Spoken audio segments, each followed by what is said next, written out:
Going like really tall. Hi everyone, namaste. I'm so excited to have Anna Forrest and Jose Calarco on this IG Live interview.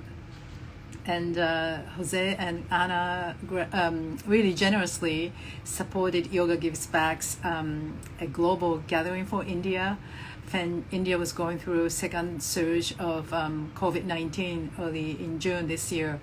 And I'm so grateful to have both of them right here live. As many of you know, like Anna has been dedicated her life for yoga for 45 years. We can learn much more from her directly. She's the founder of Forrest Yoga and also a writer, philanthropist, medicine woman, visionary, mystic. You know, like she does so much beyond asana yoga. And Jose, her husband, is also the co-director of Forest Yoga, but also he's the director of legendary Australian indigenous company called Descendants Aboriginal and Torres Strait Islander Dance. And together you've been like traveling, they've both been traveling all over the world, sharing their wisdom and culture, art. So thank you so much, both Anna and Jose, to be here with us. Namaste. And first, great to meet you. Yeah, finally. Finally. Yes. Thank you. So both of you, my first question is, when you heard about COVID-19 crisis in India and you immediately joined this campaign, how did you feel about it and why did you decide to join and support a mission? Well, first, let me state that India is always in a pandemic. 26,000 people die in India every day from many, many causes. Also, the fact that our business is yoga and that India is the home of yoga, it was a real no-brainer for Anna and I to support your cause. And we also learnt of the couple of thousand women and children that you were supplying food, water, shelter. Anna and I felt it was our duty to give back to India because we have culturally benefited, but also the cause was too good to not accept. Yeah, so thank you for doing that. Thank you, Anna and Jose. I really appreciate it. You know, we had more than 80, teachers like yourselves and artists came together from 20 countries, and you can just see how much we can do when we come together. We already added 200 fund recipients this year, thanks to all your effort, and we'll be announcing more new programs. I'm very excited how much we can do when we come together. So let's continue this journey together. And so now we want to focus on your journey. If you could, Anna, first share how you got involved with yoga, journey of yoga, and what motivates you, inspires you for so many years to teach and live in this journey. I'm sorry, it's a big question, I know. It is a big question, and there's more than one answer to it. The first and the easiest answer is when I was in school, I had a girl in school say to me, "I have something you can't do." I was a very tough kid, and I took out my cigarettes and tamped them down and lit it and said, "That's impossible." And she took me to a yoga class, and she was right. I couldn't do any of it. I was very, very stiff, and the poses were just, I had no neurological connections in order to even understand what I was looking at. It was actually quite intriguing. But as I continued to walk down this path of yoga, I realized, and it became evident to me, that that was more like a intervention from the sacred, because I was on a suicide road. And that funny little challenge from that school girl is what helped me change my road to choose life instead of choosing death. There's many things that inspire me, and I also make it part of my spiritual responsibility to work on being inspired. So Jose inspires me. Nature inspires me. My students inspire me. My own practice inspires me. Learning. Going hunting internally for whatever it is that's holding me back or holding me in imprisonment. To work for my own freedom and my own evolution inspires me. So like for instance right now, I'm starting to learn how to play a keyboard. And at 64, that's a really interesting thing to be learning and singing while I'm playing it. And it's quite amusing, and yet I can feel my brain doing new fireworks, which is very exciting. I love to light up my brain and make new neurological connections. Yeah, that's wonderful. You know, for many of us who know your powerful, physically powerful yoga, like when I started yoga practice 15 years ago, I used to watch your video and I'm like, oh my God, how can a woman do things like this, right? But it was just but it was just a superficial like vision of that, you know, like appreciation. There was so much behind it. Like you said, your journey started with this major life-threatening kind of mental status you were in, right? And you found like real healing path in there. So that's so powerful, and it feels like it's very timely at the moment because there are a lot of mental health issues because of COVID. And we'll talk about that a little bit. But Jose, could you, thanks Anna for sharing that. Yeah, Jose, could you tell us your interesting journey? Well, before I met Anna Forrest, I was already traveling the world with Descendants Aboriginal Dance Company. For people who don't know much about the Aboriginal people of Australia, it's the world's oldest living culture. So it dates back 60,000 years, not 6,000, 60,000. So ceremony is what our people is all about. Ceremony came before religion, before philosophy, before yoga. The Aboriginal people of Australia already had this beautiful spiritual connection in place before any of this. And my journey began with the Aboriginal people back in the 90s. And we started with no me, just a big dream and a very, very clear vision, no business plans, nothing. And from the ground up, we became a phenomenon, touring over 50 countries, playing at the world's biggest events. And it was actually a miracle how it all unfolded. And the miracle continued when I met Anna Forrest in an elevator in 2014. And funny enough, my company, which does ceremonial and dance performances, I was asked to do a ceremony for a person called Anna Forrest. And the week before, I did something with Sienna Sherman, who was also happened to be in Australia at the time. And I to be truthful, I didn't really know who Anna was, but I looked into her background and thought, wow, yeah, absolutely, we're going to do this. So I met Anna in the elevator going up to do a ceremony for her.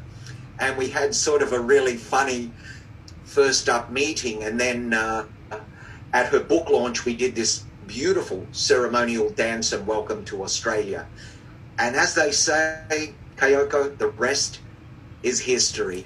We then joined forces and together we put to the world of yoga, ceremony, philosophy. I was also a vegan as well, so I brought veganism into ahimsa, into forest yoga and business and marketing. So we combined all the skills, and forest yoga has been in a state of flux and evolution for the last 8 years, allowing me to bring all my previous 35 years experience of international ceremonies, shamanism, and veganism.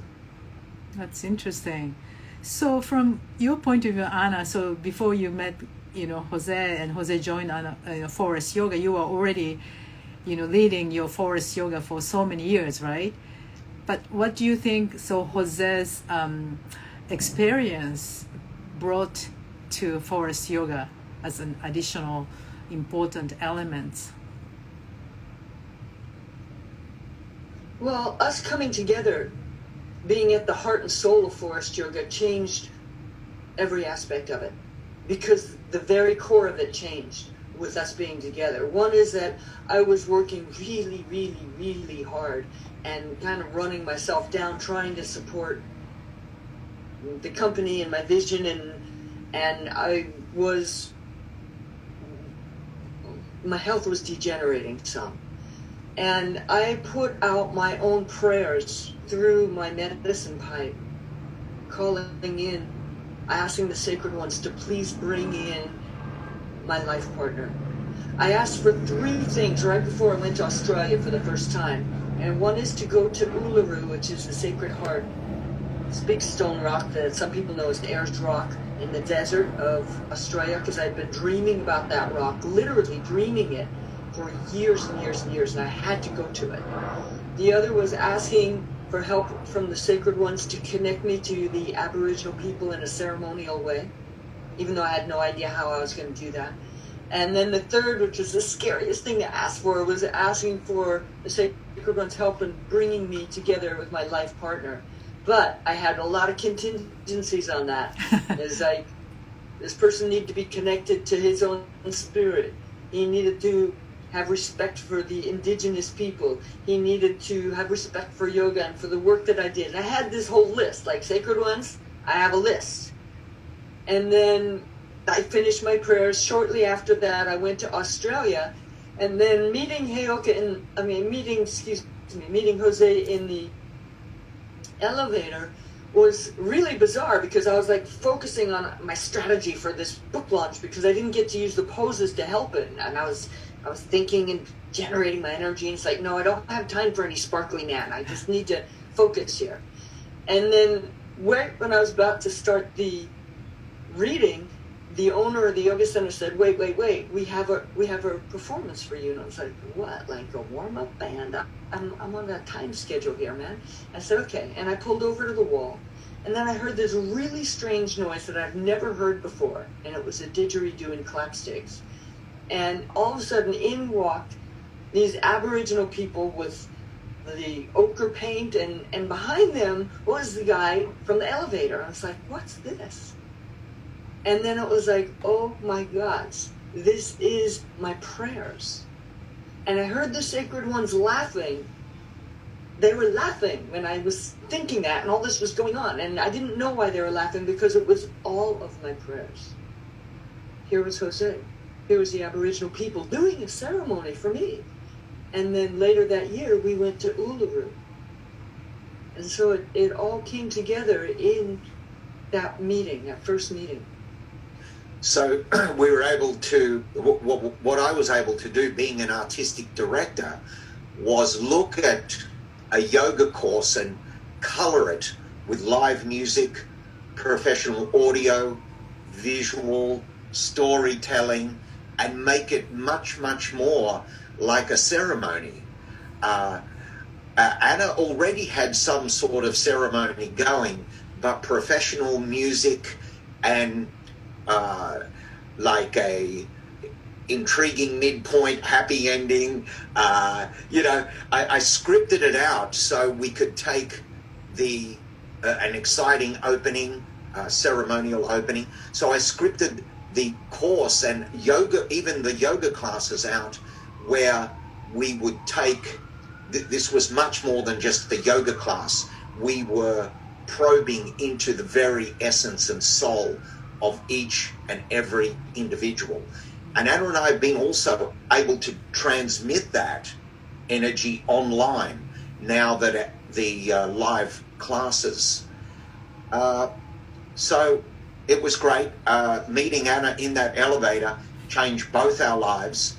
And of course, Forest Yoga has still kept the foundation and integrity it always has, but now it has a beautiful Dreamtime music and shamanic coating, which just makes it even more magical than it already was. And to go back to your question about it, it's like having our partnership is considered like a twin flame, and so having these two flames come together makes a much different burning.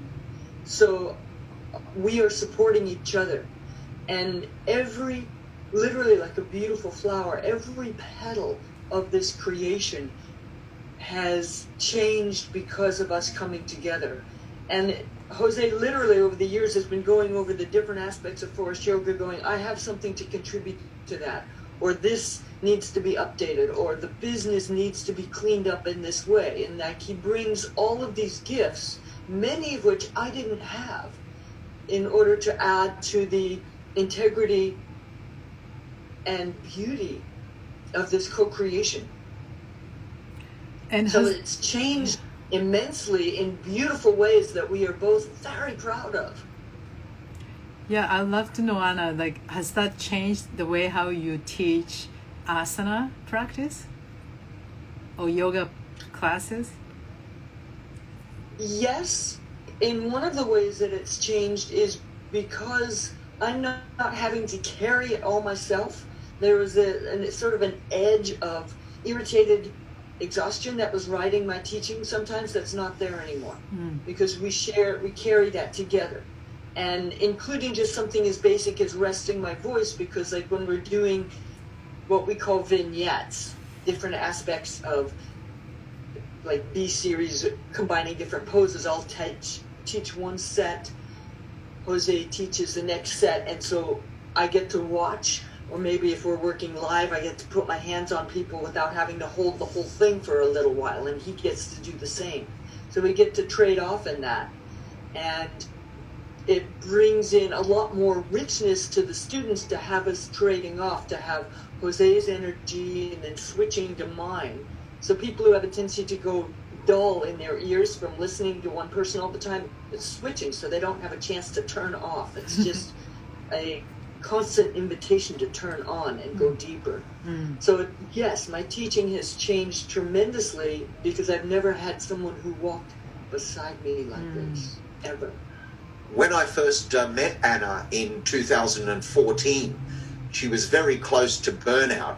She had been hospitalized 3 times, and she was carrying a heavy burden, and I could see this. So one of my jobs was to reshape it so we could get longevity from Anna and squeeze another 20 years out of her. And also, as well as bringing in professional music, professional audio, visual, being an artistic director, I am always fastidious when it comes to getting things right. And also as a business manager as well. So Forrest Yoga now is better than it's ever been. And Anna has much more energy now to, you get the magic from Anna Forrest, not the burnt out Anna Forrest that I met in 2014, because we share the load. And it also sparks more creativity in both of us, like we're creating new poses, and because we've now learned how to do this, the Instagram cyberspace thing, we can send a new pose out to our community like, hey, look at this, it's really fun, give it a shot. And the creativity has some fertile ground to grow in. And we just completed the most amazing online 200-hour foundation teacher training, which is really our masterpiece.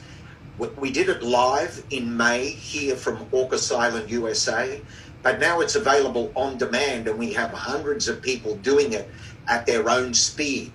So we really thought this out as a beautiful creation, and now we have the 200-hour actually captured in high quality film and audio.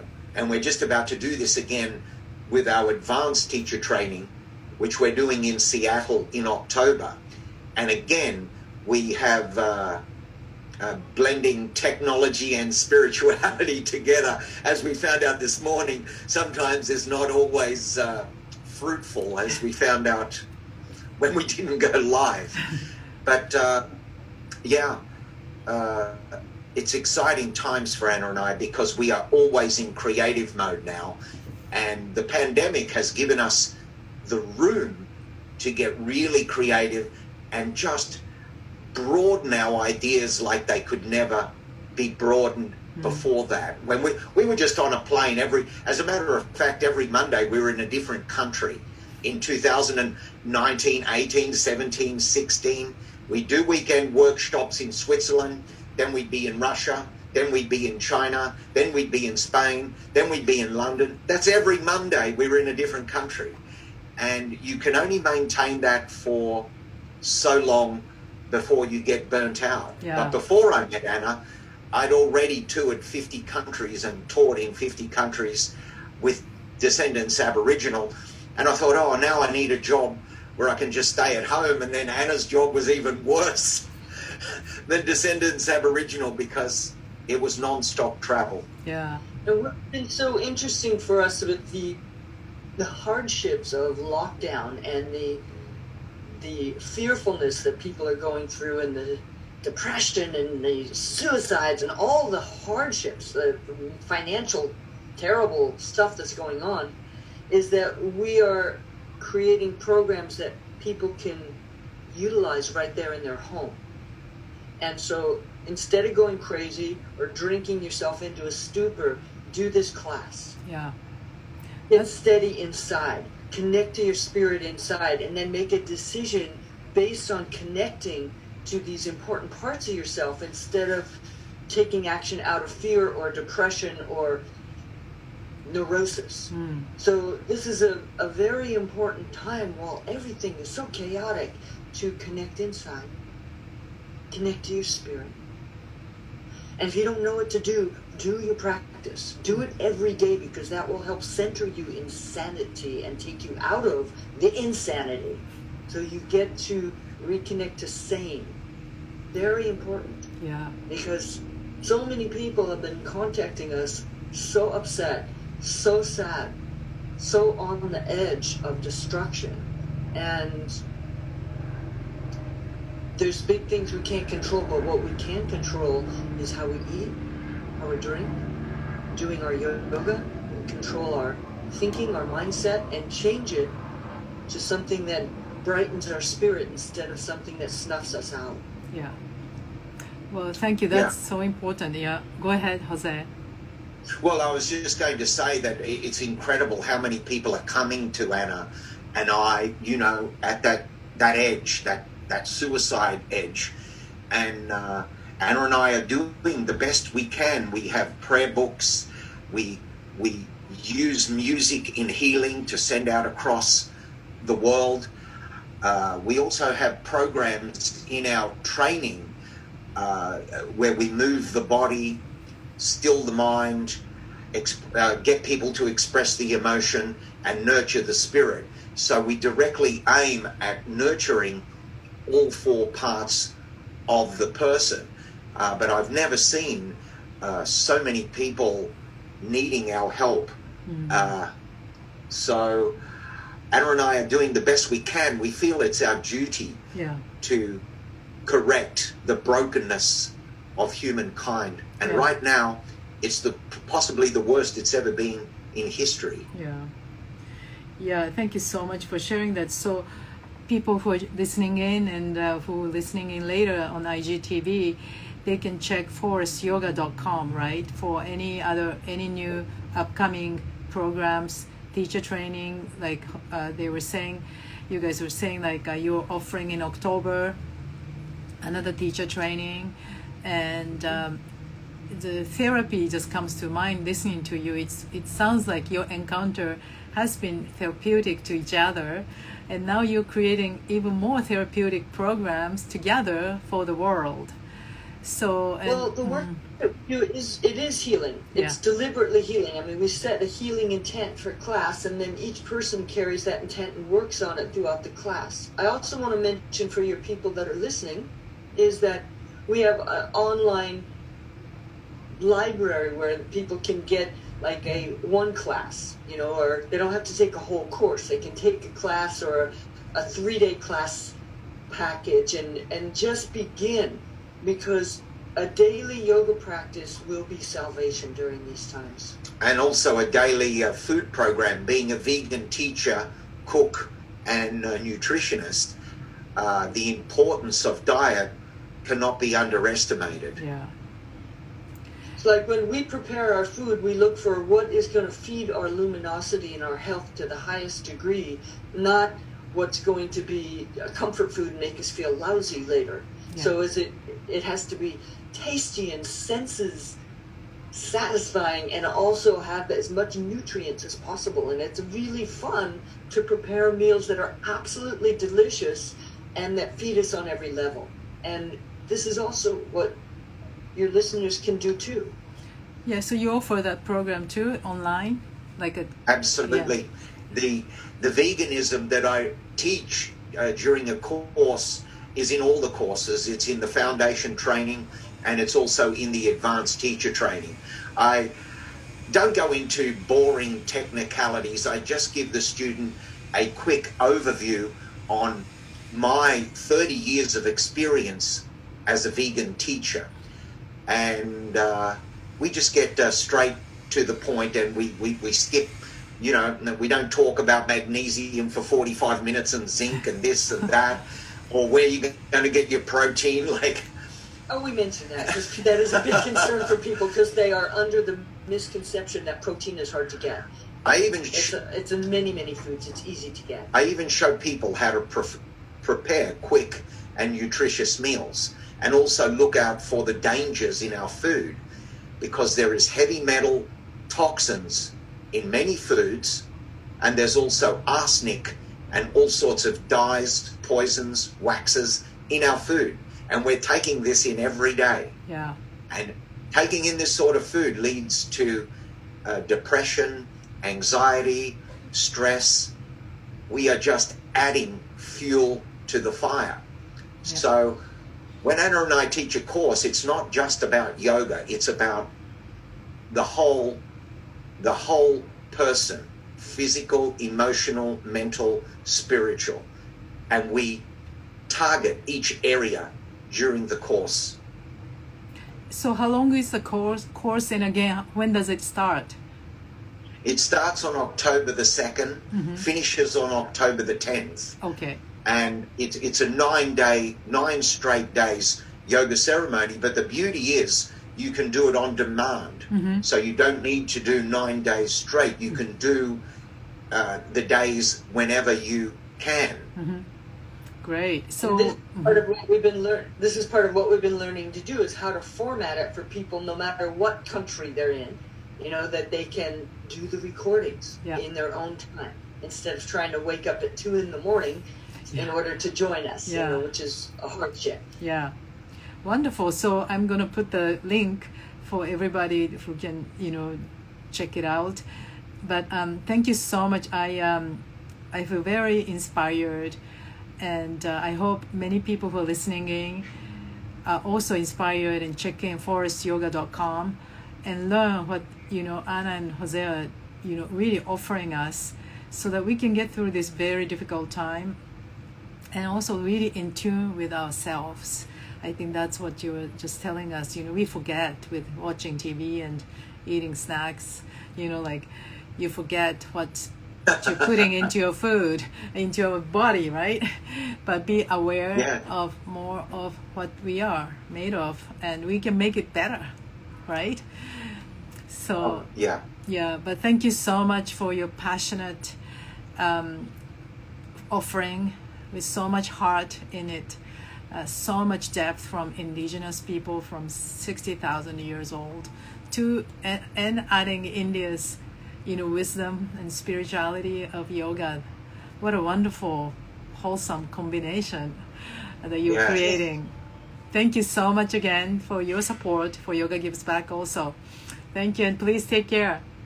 Namaste. Thank you very much. Thank you. Thank you.